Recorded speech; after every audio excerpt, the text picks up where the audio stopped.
পাকের রহমতের ফেরেশতা এসে বসে যায়। আল্লাহ পাকের রহমতের ফেরেশতা বসা, এটা কত সৌভাগ্যবান। চায়ের দোকানে বসে থাকবেন, আপনার পাশে ফেরেশতা থাকবে না। আপনি কোন আড্ডাখানায় থাকবেন, আপনার পাশে ফেরেশতা থাকবে না। আপনি কোন মেলা আড্ডায় থাকবেন, আপনার পাশে ফেরেশতা থাকবে না। যদি ওই মেলা থাকা অবস্থা মওত হয়, আপনার মওতটা জানি না জাহান্নাম হবে না জান্নাত হবে, নিজে নিজে ভাববেন। মান আরিফা নাফসাহু ফাকাদ আরিফা রাব্বাহু, যে নিজে নিজেকে চেনে সে আমার আল্লাহকে চিনতে পারে। নিজে নিজেকে চিনতে হবে তো। আমি আই এম ঠিক তো সব ঠিক, তাই না? আমি ঠিক তো সব ঠিক, আর আমি বেঠিক মানে? নবী পাকের দরবারে কয়েকজন ব্যক্তি আসলেন, এসে বললেন, ইয়া রাসূলুল্লাহ, ইয়া হাবিবাল্লাহ, হুজুর আপনি বেয়াদবি নেবেন না। আমি মদিনার জমিনে ঘুরে ঘুরে দেখলাম একটাও ভালো মানুষ নাই, আপনি ছাড়া আর একটাও ভালো মানুষ নাই। আল্লাহর নবী মুচকে হেসে বললেন, যাও তুমি তোমার কাজে চলে যাও। আর একজন ব্যক্তি আসলেন, এসে বললেন, ইয়া রাসূলুল্লাহ, ইয়া হাবিবাল্লাহ, মসজিদে নববী সহ মদিনার মসজিদের আশেপাশে আমি ঘুরে ঘুরে ঘুরে ঘুরে দেখলাম কিছু ভালো মানুষ আছে, কিছু খারাপ মানুষ আছে। আল্লাহর নবী মুচকে হেসে হেসে বলেছিলেন, যাও তুমি তোমার কাজে চলে যাও। আর একজন ব্যক্তি এসে বললেন, ইয়া রাসূলুল্লাহ, ইয়া হাবিবাল্লাহ, হুজুর বেয়াদবি নেবেন না। আমি মসজিদে নববী শুধু নয়, আমি মদিনা মুনাওয়ারা শুধু নয়, এই মদিনার আশেপাশে আমি যত বললাম তত আমি ভালো মানুষ খুঁজে পেয়েছি, আমি একটাও খারাপ মানুষ দেখি না।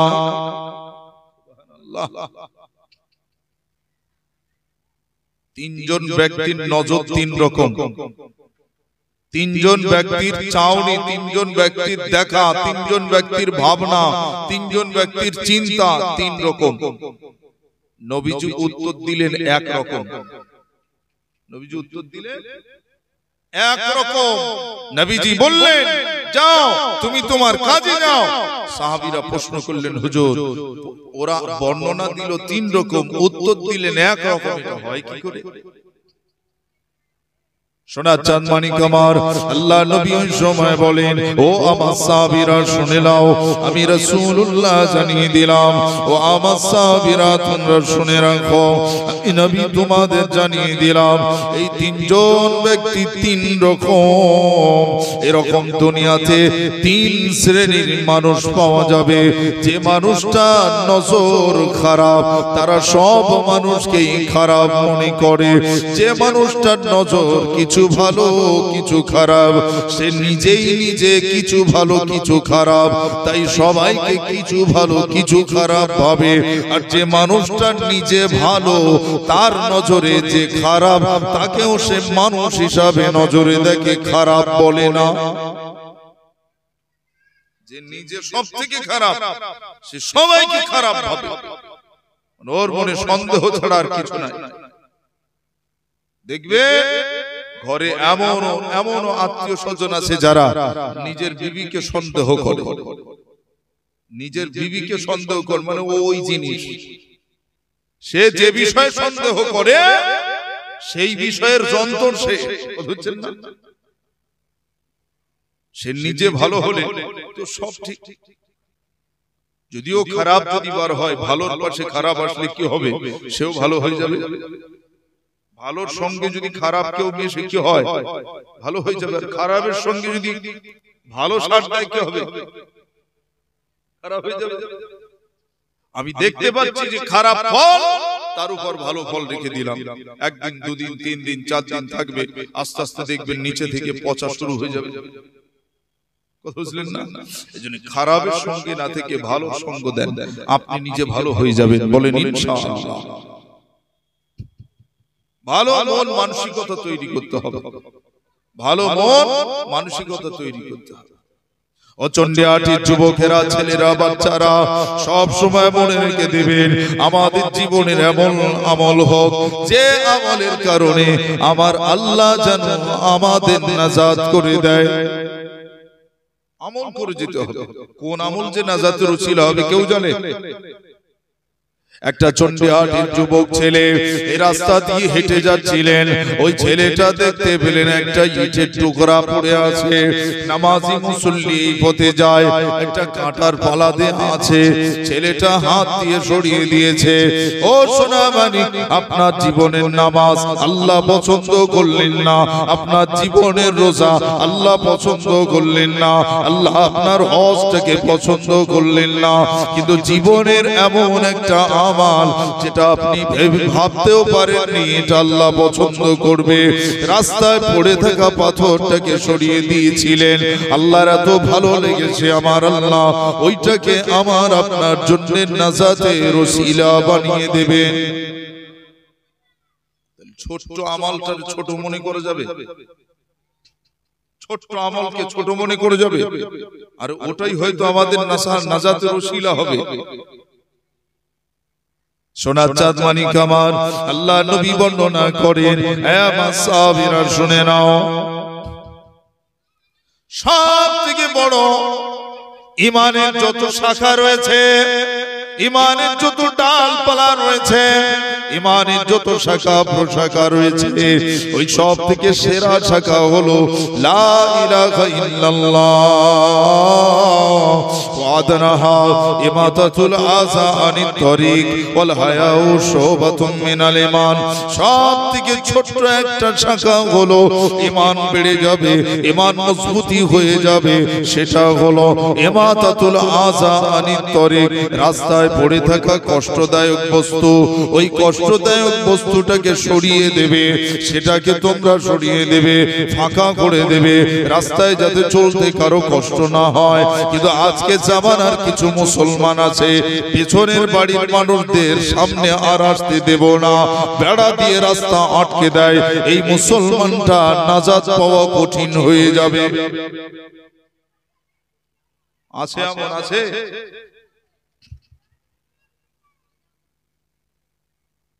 পিছনের দিকে জমি কিনেছে, ও কি করে এবার সামনের থেকে পিছনে যায় দেখি। যে আল দিয়ে চলাচল করে সেই আলটাও খোপা টোপা মেরে সুন্দর করে, আর আল দিয়ে যেতে পারছে না। পাশের ক্ষেত দিয়েও সে লোকটা যাবে, সেখানেও তো চাষবাস হচ্ছে, বেড়া দিয়ে রেখেছে। পিছনে যাওয়ার রাস্তা যে মানুষটা দেয় না, সে মানুষটার জন্য আল্লাহ জান্নাতের রাস্তা দেবে। এগুলো তো বুঝতে হবে না।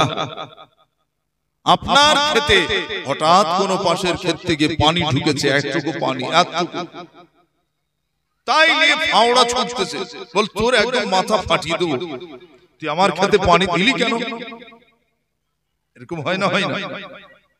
চাষবাস করে বলে আমার খেতে তুই পানি দিলি কেন? আচ্ছা বলেন দিন, আল্লাহ যদি তার রহমতি বৃষ্টি দেয়, গোটা খেত ভিজবে না? আল্লাহ যদি তার রহমতের বৃষ্টি দেয়, গোটা খেত ভিজবে, ও কোদাল ফাওড়া ছুটবে কার? না, আল্লাহ দেশে কি করব, ও এটা বান্দাই দিলে এখন কোফাকুফি হতো। আল্লাহ দেশে কি করবে, এটা সওয়া যায়, এটা সওয়া যায় না। যে ওটা আমার তকদিরে ছিল খেতে পানি আসবে, ওটা আমার তকদিরে ছিল আমার জমিনে পানি আসবে। কথা ঠিক না ভুল বলছি? চার ভাই চারটে, একটা বারান্দা ছিল আগে, একটা। এখন চন্ডিহাটির এমন এমন বাড়ি আছে, এখন মাঝাতে দেয়াল উঠে গেছে। খোঁজ নিয়ে দেখলে পাওয়া যাবে মাঝখান দিয়ে দেয়াল উঠে গেছে। নবীজি বলছেন, লা ইয়াদখুলুল জান্নাতা কাত্তাতুন, লা ইয়াদখুলুল জান্নাতা কাতিউন। চগলখোর যারা লাগালাগি করে, বিচ্ছেদ করার চেষ্টা করে, এরা কোনোদিন জান্নাতে যাবে না। আর যারা আত্মীয়তা বিচ্ছেদ করে, ওদের ধোকায় পড়ে, ওরাও জান্নাতে যাবে। নবীজি তিনি মিম্বারে মিনারে উঠে বলেছিলেন, হে মুমিনেরা, ঈমানদারেরা, কুল্লু মুসলিমুন ইখওয়াতুন, তোরা মুসলমান ভাই ভাই, তোদের মধ্যে আলাদা থাকবে না, তোদের মধ্যে আলাদা থাকবে না। কিন্তু আজকে বড় ভাই মেজো ভাইয়ের সাথে হয় না, মেজো ভাই ছোট ভাইয়ের সাথে হয় না, ছোট ভাই সেজো ভাইয়ের সাথে হয় না। এটা হবে কেন? এটা কি কারণ? নবীজির কাছে আসলেন দুই সাহাবী, এসে বললেন, হুজুর আমরা না ঝগড়া করেছি, আমাদের মধ্যে ঝগড়া হয়েছে, ঝামেলা হয়েছে। আমার নবী পাক বললেন, কলহ প্রিয় ব্যক্তি আমার আল্লাহ পছন্দ করেন না। যেই বলেছে দুজনেই কান্না। এ ওকে বলছে এই ঝগড়া কেন করলাম বলতো দেখি, শয়তানের ধোঁকায় পড়ে হাই রে দুজনে তাড়াতাড়ি করে এ ওকে সালাম দিচ্ছে, ও একে মুসাফা করছে, মিলে নিচ্ছে আর বলছে আমরা মিটে গেছি হুজুর, আমরা মিটে গেছি, আমাদের মধ্যে আর ঝগড়া নেই। একবার জোরে বলবেন না? মীমাংসা নিজেদের মধ্যে করে নিতে হবে। কে কখন মীমাংসা করবে এই চিন্তায় রয়েছে, কে কখন বিচার করে দেবে এই চিন্তা করছো। বিচারটা নিজের বিবেকের কাছে করো, বিচারটা নিজের মনের কাছে করো। মন, আমি কারো সাথে জুলুম করিনি তো, কারো কাছে আমার জোর করে কিছু নেওয়া নেই তো, আমি কারো কাছে ধোঁকা দেইনি তো, আমি কাউকে বড় ছোট বলিনি তো। নিজেকে ভাবাতে হবে, নিজেকে ভাবাতে হবে। যে ফিকির করবে, যে ভাবাবে, সেই জিকির করবে আল্লাহ। একবার জোরে বলেন সুবহানাল্লাহ। আমার ভিতর যদি ফিকির না আসে, আমার ভিতর যদি চিন্তা না আসে, কিসের জিকির আসবে? আমাকে তো চিন্তা করতে হবে যে এগুলো বানালো কে। বলেন তো, মানুষের বানানো এসবের মধ্যে কি রয়েছে? দেখতে সৌন্দর্যটাই আছে, কিন্তু কত খুঁত এর মাঝে রয়েছে। কিন্তু আল্লাহর একটা নেয়ামত, কোন জিনিসটার ভিতরে আপনি একটা খুঁত দেখান দিন যে এটা এরকম হলে ভালো হতো। এক এক গাছের ফুল এক এক রকম, সুবহানাল্লাহ বলে। এক এক গাছের ফল এক এক রকম। পাকড়া গাছের, কার্পাস গাছের ফুল আলাদা, পাট গাছের ফুল আলাদা, আপনার আপেলের ফুল আলাদা, নাশপাতির ফুল আলাদা, বেদানার ফুল আলাদা, ভাট গাছের ফুল আলাদা, জিবলি গাছের ফুল আলাদা, সজনে গাছের ফুল আলাদা। এক এক ফুলের এক এক সুগন্ধ, এক এক ফুলের এক এক সুগন্ধ, এক এক ফলের এক এক স্বাদ। সুবহানাল্লাহ বলতে ইচ্ছে হয় না? আমরা সেই এত নিয়ামত আল্লাহর পাওয়ার পরেও আমরা কত বড় বোকা, চুপচাপ আছি, এখনো জিকির করতে পারলাম না, এখনো চুপ হয়ে ঘুরে বেড়াচ্ছি, আল্লাহর ফিকির করতে পারিনি। চিন্তা করেন আমরা কত বোকা। অথচ আল্লাহ ছাগলকে ঘাস দিয়েছে খেতে, পাখিদেরকে কিছু ফড়িং, কিছু আপনার কিরা জন্তু জানোয়ারের কিছু টুকরো প্রাণী জাত যারা ছোট ছোট প্রাণী, তাদের খাবার হিসাবে তাদের গালে দিয়েছে। আবার তাদের থেকে ছোট যারা, তাদেরও আল্লাহ কিছু কিছু এমন গালে দিয়েছে, আর তারা খেয়ে তা খেয়ে কোনোদিন আল্লাহর সাথে বেঈমানি করলো না। পিপিলিকা তার ছোট্ট গালে টুক টুক টুক টুক করে খাবার খায়, আবার একবার নিঃশ্বাসের সাথে প্রশ্বাসের সাথে আল্লাহ আল্লাহ জিকির করে। মাছ খাবি খায়, একবার খাবার খায় আর 10 বার মিলে আল্লাহ আল্লাহ আল্লাহ আল্লাহ আল্লাহ আল্লাহ বলে জিকির করে। আবার একবার খাবার খায়, আবার একবার আল্লাহ আল্লাহ আল্লাহ আল্লাহ জিকির করে। আর আমরা কত খাবার খাচ্ছি, কত কিছু খাচ্ছি, একবারের জন্য আল্লাহর নাম নেওয়ার কথা মনে হয়। যুবক, তুমি আপেল খাচ্ছ মনে করছো আমার লিভার ভালো থাকবে, তাই না? তুমি নাশপাতি খাচ্ছ মনে করছো আমার শরীরটা সুস্থ থাকবে। তুমি বেদানা খাচ্ছ যে আমার শরীরের সমস্ত অঙ্গ প্রত্যঙ্গের রক্তগুলো, ব্লাড গুলো ঠিক থাকবে, তাই তো? অত সহজ না। যে ফল দেখতে সুন্দর, যেটা খেয়ে উপকার হয়, তুমি যদি আল্লাহর নাশকরি বান্দা হও, তুমি যদি আল্লাহর নাশকরি বান্দা হও, ওই ফল তোমাকে ক্যান্সারের দিকে ঠেলে দেবে, ওই ফল তোমাকে ডায়াবেটিসের দিকে ঠেলে দেবে, ওই ফল তোমার নানান রোগে আক্রান্ত করে দেবে। যদি না মানো, যাও কে যাও, কোথায় কি খুঁজবে খোঁজো। কথা বুঝতে পারছেন না? একই নিয়ামত, একটা উপকার দেবে, একটা আবার অপকারী হবে। তুমি আল্লাহর হও, তোমার জন্য সব উপকার হবে। মান কানা লিল্লাহ, যে আল্লাহর হবে, কানা লাহু লাহু, আল্লাহ তার হবে। ওয়া কুল্লু শাইইন ইয়ানফাউন নাস, দুনিয়ার জমিনে যা কিছু আছে সব তার দোস্ত বনে যাবে, সব তার বন্ধু বনে যাবে। মা হুয়া শিফাউ রাহমাতুল লিল মুমিনিন, আল্লাহ বললেন আমি মুমিনদের জন্য, ঈমানদারদের জন্য কোরআনটাকে শিফা বানিয়ে দিয়েছি, ঔষধ বানিয়ে দিয়েছি। মা হুয়া শিফাউ রাহমাতুল লিল আলামিন, আর জগতে যা ফলমূল আছে সব আমার বান্দা বান্দীদের জন্য শিফা করে দিয়েছি। সুবহানাল্লাহ। তো আল্লাহর বান্দা হতে হবে, তবে তো তার জন্য শিফা হবে। আমরা আল্লাহর বান্দাই না, আল্লাহর নজরে আমরা বুনসর, আল্লাহর নজরে আমরা কুত্তা, আল্লাহর নজরে আমরা গরু ছাগল। শুধু চেহারায় মানুষ, শুধু লেবাসে মানুষ, পোশাকে মানুষ, কিন্তু আল্লাহর নজরে মানুষ হতে পারলাম না। মানুষ হতে হবে, মানুষ হতে হবে। ওয়াদা করেন, অঙ্গীকারবদ্ধ হন, আমরা আল্লাহর নজরে মানুষ হব ইনশাআল্লাহ। আল্লাহর নজরে মানুষ হলে সে কোনোদিন মিথ্যা বলবে না, কাউকে ধোঁকা দেবে না, কারো সম্পদ হরণ করবে না, জোর করে বুনি সম্পত্তি মেরে খাবে না, কথা বুঝলে না? হ্যাঁ, পরের জমি এক হাত জোর করে নেবে না। আল্লাহর নজরে যদি মানুষ হয়, আর যদি অমানুষ তৈরি হয়, অমানুষের কাজ কাম কিরকম হবে? ও হুজুর, মৌলানা সাহেব, মৌলী সাহেব, ইমাম সাহেব কাউকে ছাড়বে না, সবার একদম গলাবাজারি করে কথা বলবে, কারণ ওর ভিতর বেয়াদবি ভর্তি। বেয়াদবের বদনসিব, আদো বলা সৎনসিব। সুবহানাল্লাহ। আদো বলা হতে হবে, আদো বলা হতে হবে, ভালো হতে হবে। ভালোর বিকল্প পৃথিবীতে কিচ্ছু নেই। কিয়ামত শুরু হয়ে যাবে, কিয়ামতের ময়দানে, মাশরের ময়দানে আল্লাহ পাক তার বান্দাদিগকে ডাক দেবেন, হে আমার বান্দারা, দুনিয়ার জমিনে, পৃথিবীর জমিনে যা করেছো সব আমলগুলো আমি আল্লাহ আমার কাছে নিয়ে এসো। বান্দা বান্দি তারা সবাই থরথর করে সেদিন কাঁপতে থাকবে। ও চন্ডিয়াটির যুবক ছেলেরা, আজকে যারা মেলা আড্ডায় ঘুরতেছো, বলো বলো, তোমরা কি সেদিন ডাঁটছে আল্লাহর সামনে দাঁড়িয়ে পারবে? না না না, পাটা থরথর করে কাঁপবে, শরীরটা কাঁপতে লেগে যাবে। আল্লাহ পাক বলবেন, বান্দা আমার, যাও, চলে যাও, চুল চেরা বিচার হবে। তুমি যা যা আমল করেছো, 100 বছর বেঁচে ছিলে, আমাকে 100 বছরের হিসাব দিতে হবে না। বান্দা, তোমাকে 60 বছরের হিসাব দিতে হবে না, তুমি আমাকে 1 বছরের হিসাব দাও। বান্দা কাঁপতে থাকবে, থরথর করে কাঁপতে লেগে যাবে। বান্দা সেদিনে বলবে, আল্লাহ, না না না, আমি 1 বছরের হিসাব দিতে পারবো না। আল্লাহ বলবেন, আমার বান্দা, 1 বছর যদি না পারিস, 1 মাসের হিসাব আমাকে দাও। আল্লাহর বান্দা বলবে, আল্লাহ, আমি 1 মাসের হিসাব দিতে পারবো না। আল্লাহ পাক আবার বলবেন, আমার বান্দা বান্দি, বলো বলো, 1 মাস, তোমাকে 1 মাসের হিসাব দিতে হবে না, আমাকে 1 দিনের হিসাব দাও। 1 দিনের হিসাব দিতে পারবে না। ও সোনা মানিক, যখন আল্লাহ পাক কমাতে কমাতে কমাতে কমাতে 1 মিনিটের হিসাব দাও, বান্দার ক্ষমতা হবে না 1 মিনিটের হিসাব দেওয়ার। আল্লাহ বলবে, 1 সেকেন্ডের হিসাব দাও, 1 সেকেন্ডের হিসাবও দিতে পারবে না। কিসের এত বড়াই? হে সোনামানিক আমার, ও যুবক ছেলেরা, নিজেকে বোঝার চেষ্টা করো। আল্লাহ সম্মুখে দাঁড়িয়ে যখন আল্লাহ আমাদের হিসাব নেবে, সেদিনে আমাদের অবস্থাটা কি হবে? কি হবে? আমরা সব টাকায় মিটিয়ে নেব, কি বলেন? টাকা দিলেই তো সব মিটে যাচ্ছে, তাই না? নেতা নেত্রীর ছেলে মেয়ে জেনা করেছে, ধরা পড়েছে, এই ডাক, 10 লাখ টাকা নিয়ে মুখ বন্ধ করে বাড়ি যা, কথা বলে না?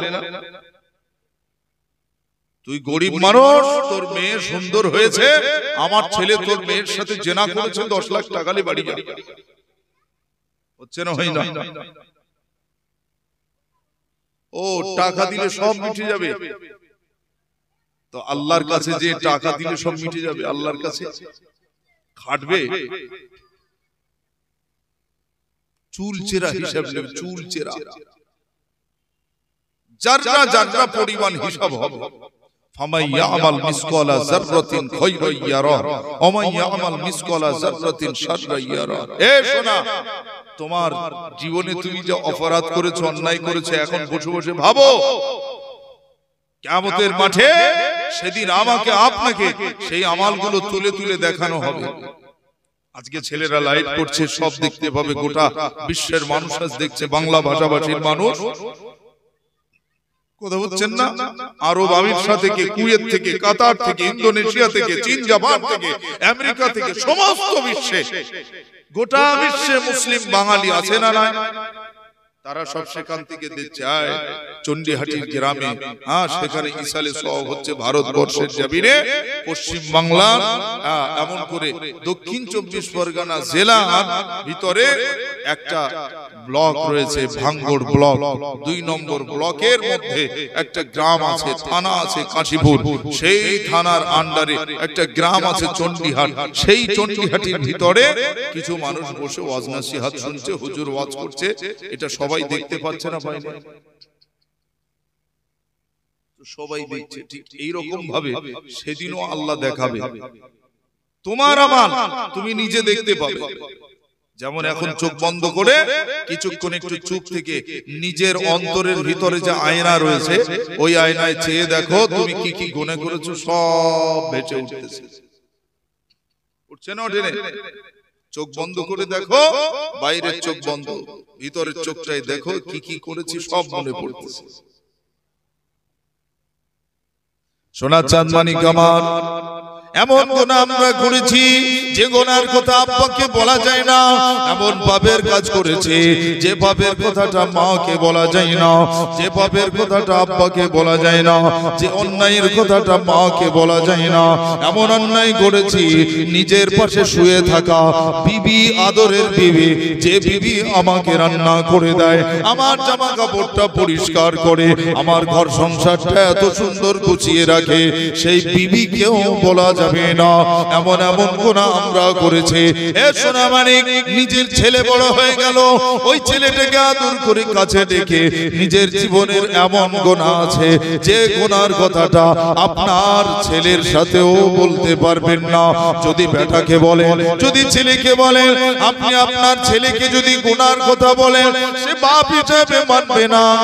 আপনি যদি আপনার গুনার কথাটা আপনার বিবির সাথে যদি বলেন, আপনার বিবি আপনাকে স্বামী হিসাবে মানবে না। আপনার গুনার কথাটা যদি মাকে বলা হয়, মা চোখের পানি ফেলে ফেলে বলবে, বাবা আমি তোকে পেটে ধরেছিলাম, আমি তোর এই রকম গুনার কাজ করার জন্য ধরিনি বাপ। তুই নামাজ পড়বে, কোরআন পড়বে, তাসবিহ তাহলিল করবে, জিকির আজকার করবে, কিন্তু তা না করে এমন গুনাহ করেছো, যাও বেরিয়ে যাও, আমাকে আর কোনোদিন মা বলবে না। হে সোনা মানিক, যদি আব্বাকে যদি গুনার কথা বলা হয়, বাপ বলবে ঘর থেকে বেরিয়ে যা, তাহলে চিন্তা করেন দুনিয়ার জমিনে মায়ের কাছে অপমান হলে, বাপের কাছে অপদস্থ হলে, ছেলের কাছে অপমান হলে, বিবির কাছে অপদস্থ হলে আমার আল্লাহ কি ছেড়ে দেবে? আমার আল্লাহর দরবারে যখন গুনাহগুলো সেদিন উঠিয়ে দেওয়া হবে, আল্লাহ পাক দেখতে থাকবে। এই যুবকেরা, জওয়ানেরা, ছেলেরা, বাচ্চারা, নিজেকে বোঝানোর চেষ্টা করো, মন দুনিয়ার মায়ায় আর কতদিন কাটাবে, দুনিয়ার মহব্বতে আর কতদিন কাটাবে।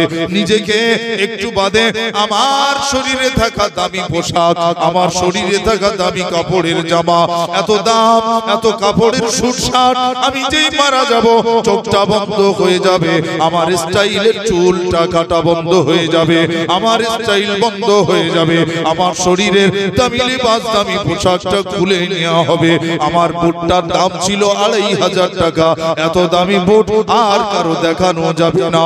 এ সোনা মানিক, তোমার সব পোশাক খুলে নিয়ে দুনিয়ার জমিনে সেলাই ছাড়া আর জীবনে কেউ বডির মাপ নেবে না, আর জীবনে আমার হাতের মাপ নেবে না, আর জীবনে আমার শরীরের অঙ্গ প্রত্যঙ্গ ফিতে ধরে মাপবে না।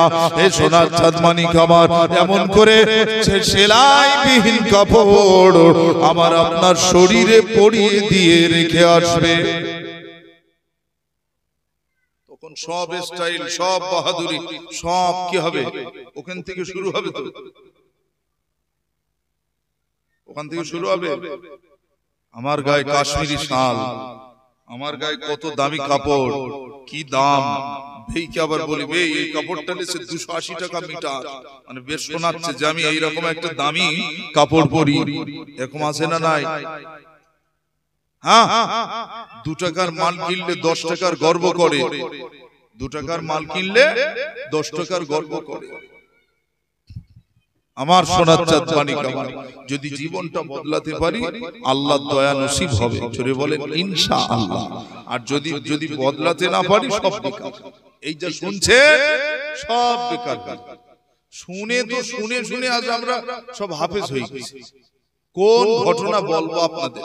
ইব্রাহিম নবী বলে হুজুর ওটা জানি, ইসমাইল নবী হুজুর ওটা জানি, হ্যাঁ ঈসা নবী হুজুর ওটা জানি, মুসা নবী আলাইহিস সালাম বলে হুজুর ও জানি।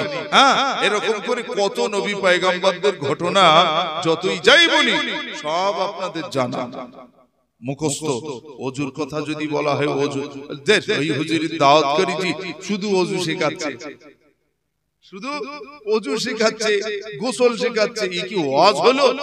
ওসব তো আমরা জানি। কি জানেন না সেই ওয়াজ করতে হবে বাবা আজ থেকে মদ খেও নাউজুবিল্লাহ এই ওয়াজ তো জীবনে শুনেনি শুনেছো বাবা চুরি করো হারাম খাও এইগুলো নতুন ওয়াজ এইগুলো নতুন ওয়াজ এর অবস্থ কোনদিন শুনিনি এই হুজুর দরকার এই হুজুর তো চুরি করতে বলতেছে এই হুজুর হারাম খেতে বলতেছে মানে এই হুজুর ঠিক আছে আমরাও যে লাইন সে লাইন বুঝলেন না এক চোর বস্তা কাঁধে করে রাত্রির বেলা বেরিয়েছে এক চোর বস্তা কাঁধে করে রাত্রে বেরিয়েছে একজন আল্লাহর ওলি তিনিও একটা পুটলি কাঁধে করে বেরিয়েছে এখন আল্লাহর ওলি ভাবছে যে ও মনে হয় আল্লাহর ওলি এত রাতের বেলা বার হয়েছে মানে আমি আল্লাহ জিকির করি ও আল্লাহ জিকির করে আর চোর ভাবতেছে যে আমিও যেরকম আজকে মাল পেয়েছি ঘাড়ে ওই দেখুন ও লোকটা ওই রকম ঘাড়ে করলে আসছে মানে দুটোই ঠিক যে যেটা নেবে বাবা মিসলা হুজুর পীর কেবলা রহমাতুল্লাহ আলাইহি বলতে চুরি করো হারাম খাও নাচতে নাচতে জান্নাতে যাবে বাবা বেশি বেশি চুরি করো বেশি বেশি হারাম খাও এখন কি হারাম আর কি চুরি সেইটা তো জানতে হবে না তো কাল সকাল থেকে সাইকেল চোর বেড়ে যাবে হ্যাঁ কাল সকাল থেকে আরো অনেক চুরি রয়েছে বেরিয়ে যাবে ইট চোর পাথর চোর দেখেন বালি চোর সিমেন্ট চোর কত চোর রয়েছে কত রকম চোর রয়েছে কলমে চোর হচ্ছে না কলমে লিখছে 10 ফুট লিখে দিল 10 ফুট ঢেলতেছে 8 ফুট মানে 2 ফুটের মাল পকেটে চলে গেল এ চোর নেই আগো চোরে চোরে মাসুতো ভাই কথা বললেন না চোরে চোরে মাসুতো ভাই আল্লাহ ওই চুরি থেকে হেফাজত করেন বলেন আল্লাহুম্মা আমিন আমাদেরকে সেই চোর করেন যে চুরি করলে পরে আল্লাহ খুশি হবে নবী খুশি হবে সুবহানাল্লাহ বলবেন না সেই চুরি করতে রাত এসে যাবে নিশোদ রজনীতে ও মুসলমানের ছেলেরা চুরি করার অর্থ হলো আল্লাহর ওলি বোঝাচ্ছেন বাবা মা জানবে না আব্বা জানবে না ছেলে জানবে না বিবি জানবে না বাচ্চা জানবে না দুনিয়ার কেউ জানতে পারবে না একা একা নিশোদ রজনীতে গোপনে গোপনে ওযুটা করে আল্লাহ পাকের মসজিদে চলে যাও আল্লাহ পাকের মসজিদে নামাজে মুসল্লায় বসে যাবে নিশোদ রজনীতে আঁধারের নিভৃতে রাতের আধারে ঘরটার মধ্যে এক কোণায় বসে আমার আল্লাহ পাকে সিজদা দিয়ে আমার আল্লাহ পাকের দরবারে রোনাজারি করো নিজের গুনার জন্য কান্নাকাটি করো ও রব্বুল আলামিন এমন গুনাহ করেছি মাকে বলতে পারি না এমন গুনাহ করেছে আব্বাকে বলতে পারি না এমন গুনাহ করেছে আমার ছেলেকে বলতে পারি না এমন গুনাহ করেছি আমার বিবিকে বলতে পারি না ও রব্বুল আলামিন আল্লাহ আপনার আমি লুকাতে পারি না আল্লাহ পাক এই গুনার কথা বাইরে বললে নিজে আর মুখ দেখাতে পারবো না নিজের চেহারাটা বেড়াতে পারবে না ও মাওলা আমি নিশোদ রজনীতে এখানে কেউ নাই আমি আর আপনি রয়েছি মাওলা ও মাওলা তুমি আমাকে maaf করে দাও তুমি আমাকে ক্ষমা করে দাও এভাবে আল্লাহর কাছে কাঁদবে রব্বানা আমাদের আল্লাহ জালামনা আমি জুলুম করেছি আমরা অত্যাচার করে ফেলেছি আনফুসানা আমাদের নফসের উপরে আমরা নিজে নিজে জুলুম করেছি আল্লাহ আল্লাহ আল্লাহ আল্লাহ আমার গুনার জন্য আমি দায়ী আমার পাপের জন্য আমি দায়ী ওয়া ইল্লাম তাগফির লানা আল্লাহ যদি আপনি ক্ষমা না করেন ওয়াতারহামনা আর একটু যদি দয়া না করেন লানাকুনান্না মিনাল খাসিরিন আল্লাহ আমি ক্ষতি হয়ে যাব বরবাদ হয়ে যাব শেষ হয়ে যাব বিনাশ হয়ে যাব এভাবে যদি আল্লাহর কাছে কান্না করেন আল্লাহ পাক বলেন হে আমার বান্দা লা তাকনাতু মির রাহমাতিল্লাহ আমার রহমত থেকে দূরে সরে যাবে না আমার রহমত থেকে দূরে পালিয়ে যাবে না গুনাহ করেছো গুনাহ হয়ে গিয়েছে হে বান্দা গুনাহ করতে করতে আসমান পর্যন্ত গুনাহ হয়ে গিয়েছে বান্দা আয় আয় আমার কাছে এসে ক্ষমা চাবে আমি আল্লাহ তোকে maaf করে দেওয়ার জন্য চতুর্থ আসমান পর্যন্ত নেকি রেখেছি বান্দার গুনাহ হয়ে গেছে চতুর্থ আসমান পর্যন্ত আল্লাহ বলছে হে বান্দা জানো আমি আল্লাহ maaf করে দেওয়ার জন্য আমি রব্বুল আলামিন ক্ষমা করে দেওয়ার জন্য তোর আরশ পর্যন্ত নেকি রেখেছি তুই গুনাহ কত করবি? হ্যাঁ বান্দা, গুনাহ করতে করতে আরশ পর্যন্ত হয়ে গিয়েছে, আমি আল্লাহ তোকে maaf করে দেওয়ার জন্য আমার সেই সিদরাতুল মুনতাহা পর্যন্ত নেকি রেখেছি। জোরে বলবেন না? আরেকটু জোরে হবে না? আল্লাহ কত দয়ালু, আল্লাহ কত দয়ালু। এক যুবক ছেলে এত পাপ